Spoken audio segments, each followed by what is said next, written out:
السلام علیکم viewers, programme میں آپ کو خوش آمدید کہتے ہیں. ہم ہوسٹ خاور گمن لاہور سے چودھری غلام حسین صاحب اور اسلام اسٹوڈیوز میں حسن ایوب میرے ساتھ موجود ہے. ناظرین، آج پروگرام میں ہم بات کریں گے موسمی تبدیلی کی وجہ سے جو تباہ کاریاں اس وقت ملک کے اندر آپ کو دیکھنے کو مل رہی ہیں، اس کے پیچھے کیا محرکات ہیں.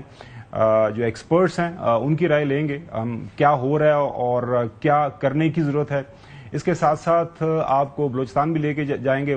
جو ایک افسوسناک خبر آئی تھی وہاں سے احسان اور بانو کے بے ایمانہ قتل کی، اس کے اوپر حکومت نے نوٹس لیا. فیڈرل حکومت، کل پرائم منسٹر صاحب کی بات بھی ہوئی ہے چیف منسٹر بلوچستان سے. بلوچستان چیف جسٹس صاحب کی طرف سے اس کے اوپر نوٹس بھی لیا گیا ہوا ہے. تو کافی زیادہ اس کے اوپر جو ہے معاملے کے اوپر بحث چل رہی ہے. وہ کہاں تک پہنچا ہے، وہ جو وہاں پہ ایک سردار صاحب تھے شیرباز شتک زئی صاحب، جن کو ابھی بھی سی ایم صاحب کہتے ہیں، وہ صاحب ہے اور ملزم ہے. جب تک مجرم نہیں بنتے تو ہم ان کو صاحب ہی بولیں گے. اس کے ساتھ ساتھ ناظرین، لاہور سے، پنجاب سے جو خبر ہے، 26 جو موتان تھے پاکستان تحریک انصاف کے، ان کو بحال کر دیا گیا ہے.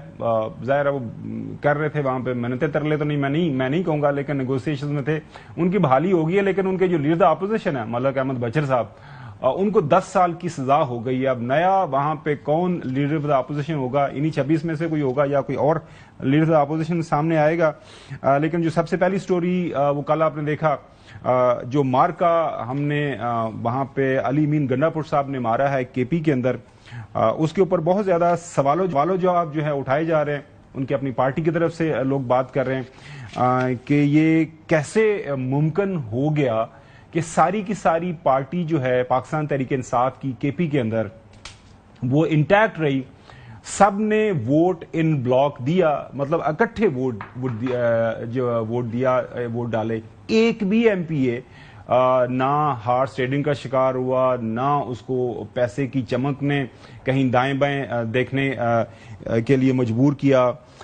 تو یہ سارا کچھ اگر ایسے ہی معاملہ تھا، پارٹی کے اوپر کنٹرول تھا، پارٹی جو ہے عدم اعتماد کی شکار نہیں تھی، تو پھر یہ تو بڑا اچھا ہوتا. پھر اوپن الیکشن میں جاتے، 6 کی بجائے 7، 7 کی بجائے 8 بھی جو ہے ان کو سیٹیں مل سکتی تھی. جس طرح کل حسن نے کافی تفصیل سے بتایا کہ یہ تو کمال ہی کر دیا علی امین گنڈاپور صاحب نے.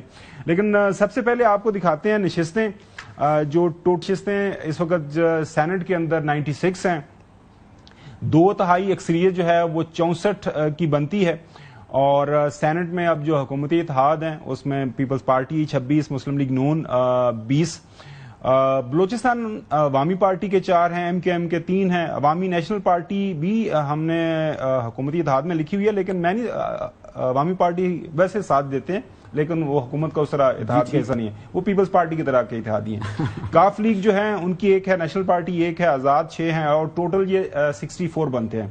تو سب سے بڑی جو تنقید ہو رہی ہے محترم علی امین گنڈاپور صاحب کے اوپر کہ انہوں نے جو اس وقت اتحاد ہے، اتحادی حکومت ہے اپر ہاؤس کے اندر، ان کو 2/3 میجورٹی دے دی ہے.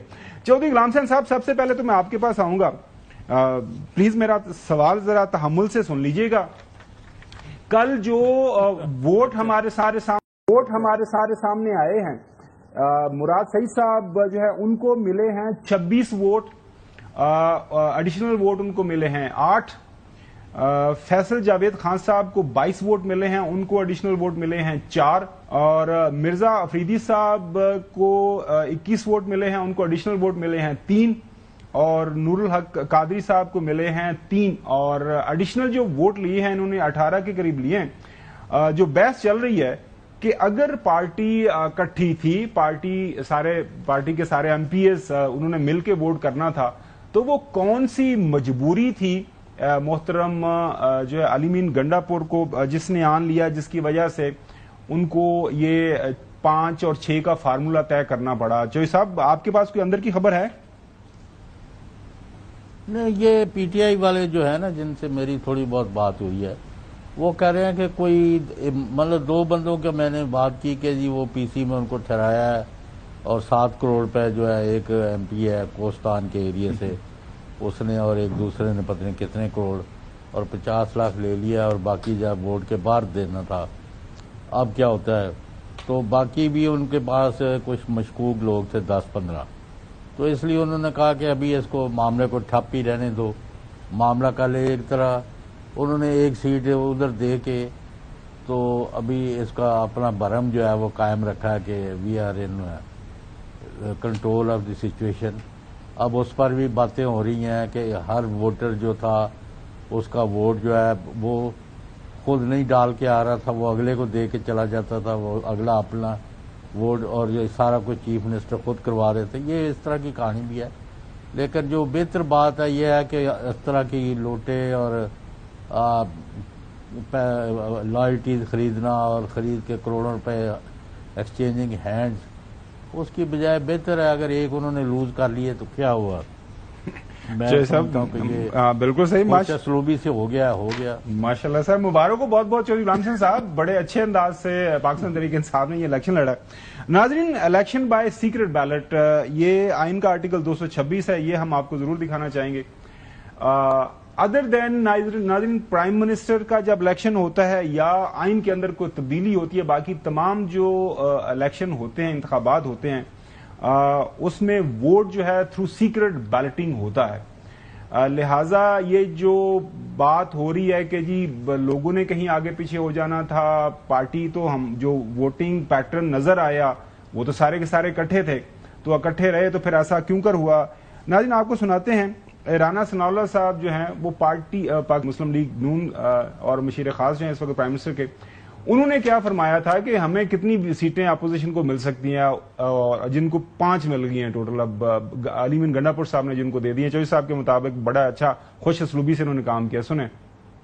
دیکھیں 11 میں سے 4 سیٹیں جو ہے نا وہ تو شور ہے کہ وہ اپوزیشن کے پاس ہی آئیں گی, لیکن اگر آپس میں ایک بیٹر انڈرسٹینڈنگ ہو جائے تو اس صورت میں ہمارا اندازہ یہ ہے کہ یہ 5 ہو سکتی ہیں. یہ انڈرسٹینڈنگ جو ہے اگر یہ درست نہ ہو تو یہ پھر جس طرح سے 4 کی 5 ہو سکتی ہیں, یہ 4 کی 3 بھی ہو سکتی ہیں.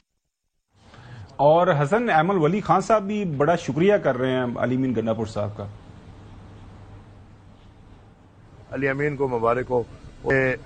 علی امین نے پیپلز پارٹی کا سینیٹر بھی بنوا دیا. علی امین کو مبارک ہو, اس نے مسلم لیگ کا سینیٹر بھی بنوا دیا, اور علی امین کو مبارک ہو, اس نے جی یو آئی کے سینیٹر بھی بنا دیے. الحمدللہ علی امین پی ڈی ایم کو پوری طرح سپورٹ کر گیا. مجھے لگتا ہے آپ بھی چودھری غلام حسین صاحب کی طرح نا علی امین گنڈا پور صاحب کو آج مبارکباد دیں گے. انہوں نے بڑی خوش اسلوبی کے ساتھ الیکشن کو آیا, کوئی نہ بکا, نہ کوئی جھکا, نہ کسی نے پارٹی پالیسی کی خلافت کی. دیکھیں, اس ٹیک اوے علی امین کا یہ ہے کہ ان کو اعتماد کا ووٹ نہیں لینا پڑ رہا. کیا چیز؟ اعتماد کا ووٹ نہیں لینے کی ضرورت نہیں پڑی. یہ کیا سٹوری ہے؟ یہ سٹوری وہ ہے جیسے عمران خان صاحب کو یوسف زئی گیلانی صاحب جیتے تھے اسلام آباد سے عبدالحفیظ شیخ صاحب کو ہرا کر, تو ایک اپسیٹ ہو گیا تھا, تو پھر عمران خان صاحب نے اعتماد کا ووٹ لیا تھا قومی اسمبلی سے, اگر آپ کو یاد ہو تو وہی صورتحال یہ ہے کہ عمران خان صاحب کی طرح علی امین گنڈا پور کو اعتماد کا ووٹ نہیں لینا پڑا, ورنہ کافی تبدیلیاں ہو سکتی تھی. ابھی ویسے آپ کہہ رہے ہیں کہ سٹوری کوئی سمجھ نہیں آئی. سیکرٹ بیلٹنگ میں ہوئی ہے, جی سیکرٹ بیلٹنگ میں کوئی ووٹ آگے پیچھے نہیں گیا. اگر علی امین گنڈا پور کے اوپر اعتماد نہ ہوتا, سارے ان کے جو 93 ایم پی ایز ہیں, تو ان میں سے کچھ چند ایک تو آگے پیچھے خرم ذیشان کے ساتھ جا سکتے تھے نا. وہ کیوں نہیں گئے؟ خرم ذیشان کو تو ایک ووٹ بھی نہیں ملا. تو میں وہی عرض کر رہا ہوں. لیکن دیکھیں بات یہ ہے کہ ایک اور امیدوار ایسا تھا جو بظاہر تحریک انصاف کا امیدوار تھا, لیکن وہ تحریک انصاف کا نہیں ہے. وہ آدھی پارٹی اسی کے اوپر خرم ذیشان وغیرہ اور باقی جتنے لوگ اسی کے اوپر چیخ چلا رہے تھے نا, وہ بن گیا سینٹر. وہ جو شخص ہے وہ سینٹر بن گیا. وہ جاننا چاہتا ہوں آپ سے کہ جس کی وجہ سے مرزا محمد آفریدی سارے لوگ ایک طرف, مرزا محمد آفریدی صاحب دیکھیں, جب وہ, میں یہ کہہ رہا ہوں کہ اگر انہوں نے پارٹی وابستگی تبدیل کرنے پر آ گئے تو وہ پھر اپنی آپ کی بھی نہیں سنیں گے. یہ میں آپ کو بالکل آن ٹیلی ویژن بتا رہا ہوں. پہلے بھی نواز شریف جب میں نے کمٹمنٹ کر لی تو میں اپنے آپ کو بھی سنتا. تو وہی بات ہے کہ جب انہوں نے تبدیل کرنے پر وہ آ گئے تو عمران خان صاحب کیا علی امین کی, وہ کسی کی نہیں سنیں گے. اور یہ ٹریک ریکارڈ ہے ان کا, میں الزام نہیں لگا رہا. نواز شریف صاحب کے سینیٹر تھے وہ, ان کا نواز شریف صاحب کی وجہ سے, یعنی وہ مسلم لیگ نواز کے پریزیڈنٹ تھے, ان کا ایشو اوور ٹکٹ تھا, سپریم کورٹ کا فیصلہ آ گیا, وہ انڈیپینڈنٹ ہو گئے. تو پھر وہ ٹکے نہیں وہاں پر, وہ وہاں سے پی ٹی آئی کا حصہ بن گئے تھے. تو وہی بتا رہا ہوں کہ وہ حکومت کے پاس دینے کو بڑا کچھ ہوتا ہے. جس دن مرزا آفریدی صاحب کو وفاقی حکومت کی ضرورت پڑ گئی یا وفاقی حکومت کو ان کی ضرورت پڑ گئی, اس دن وہ اپنے آپ کی بھی نہیں سنیں گے اور حکومت کے پاس چلیں گے۔ ناظرین جو ہے رانا سنالا صاحب شکریہ کہتے ہیں علی امین گنڈا پور صاحب کیوں ان کے خلاف ہم عدم اعتماد جو پہلے انہوں نے کہا ہوا ہے کہ عدم اعتماد لے کے آئیں گے، وہ تو ہمارے تمام جو کام کر رہے ہیں ہمارے سارے مسائل حل کر رہے ہیں۔ پی ٹی آئی کی حکومت کو اور عمران خان کی امانت کو جتنے اچھے طریقے سے جو ہے وہ علی امین گنڈا پور صاحب جو ہے وہ سنبھالے ہوئے ہیں، تو ان سے چھڑانے کی ضرورت کیا ہے؟ ان کے خلاف کوئی عدم اعتماد لانے یا ان کی حکومت کو گرانے کا قطعاً کوئی اس قسم کا پروگرام یا اس قسم کی بات جو ہے وہ ہمارے زیر غور بھی نہیں ہے۔ چوہدری صاحب عائشہ بانو ہیں، ان کی منحرف ایک رکن تھی جنہوں نے کاغذات نامزدگی جمع کروائے تھے، وہ کہہ رہی ہیں کہ جی اگر ہم تھوڑا سا بہتر کھیلتے یہ الیکشن اچھے انداز سے تو ہمیں 8 اور 9 سیٹیں مل سکتی تھیں، تسی صرف ایک سیٹ تے اڑے ہو کہ صرف ایک ہی سیٹ وہ جو قربان کرنی پڑی ہے، یہ تو کوئی 3-4 سیٹیں قربان ہو گئی ہیں۔ سنیں وہ کیا فرما رہی ہیں۔ جو بھی یہ ٹیکنیکل الیکشن کی ٹیکنیکل چیزوں کو انڈرسٹینڈ کرتا ہے تو ہمیں 8 to 8 سیٹس، اور اگر اچھا ذرا اسمارٹلی پلے کرتے یہ جو ادھر ادھر جو چھوٹے ذرا تھوڑی سیٹس والی جو پارٹیاں تھیں ان کو صحیح طریقے سے مینج کرتے تو ہم لوگ ایزیلی 9 سیٹس اچیو کر سکتے تھے۔ ہماری جو مین ہمارا فوکس تھا وہ یہی تھا کہ ہم لوگ ڈیل کیوں کریں اپوزیشن کے ساتھ۔ ایک پارٹی کا میں پن پوائنٹ کر کے برا لگتا ہے 9 ممبرز پہ ان کو 2 سینٹ کی پیپلز پارٹی، وہی ہم نے کی ہے بات پیپلز پارٹی کو۔ That's not fair۔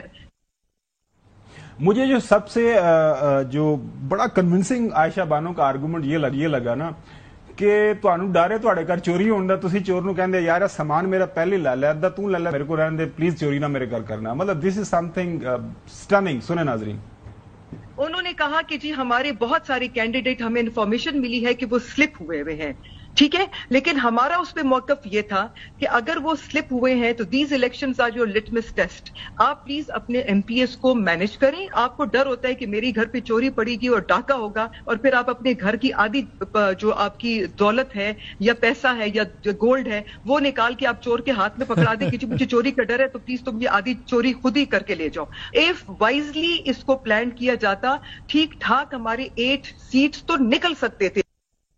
اور جو اپوزیشن لیڈر ہیں خیبر پختونخوا اسمبلی کے اندر، انہی کی زبانی چوہدری صاحب آپ کو سناتے ہیں کہ ہم نے کہا تھا کہ بھیا یہ سودا کر لیں اور بات مان لی ہماری وزیر اعلیٰ کے پی نے۔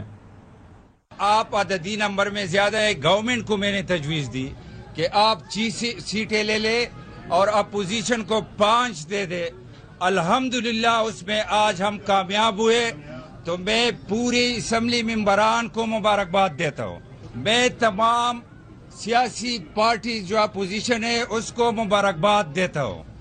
میں اسپیشلی گورنمنٹ کو اور چیف منسٹر صاحب کا شکریہ بھی ادا کرتا ہوں، مبارکباد بھی اس کو دیتا ہوں کہ جو کچھ اپوزیشن اور گورنمنٹ نے کیا تو اس سینٹ کے حوالے سے ہماری سیاسی تاریخ بدل گئی، اور انشاءاللہ آئندہ بھی ہم اس طرح کریں گے کہ اس صوبے میں ہاسٹیڈنگ نہ ہو۔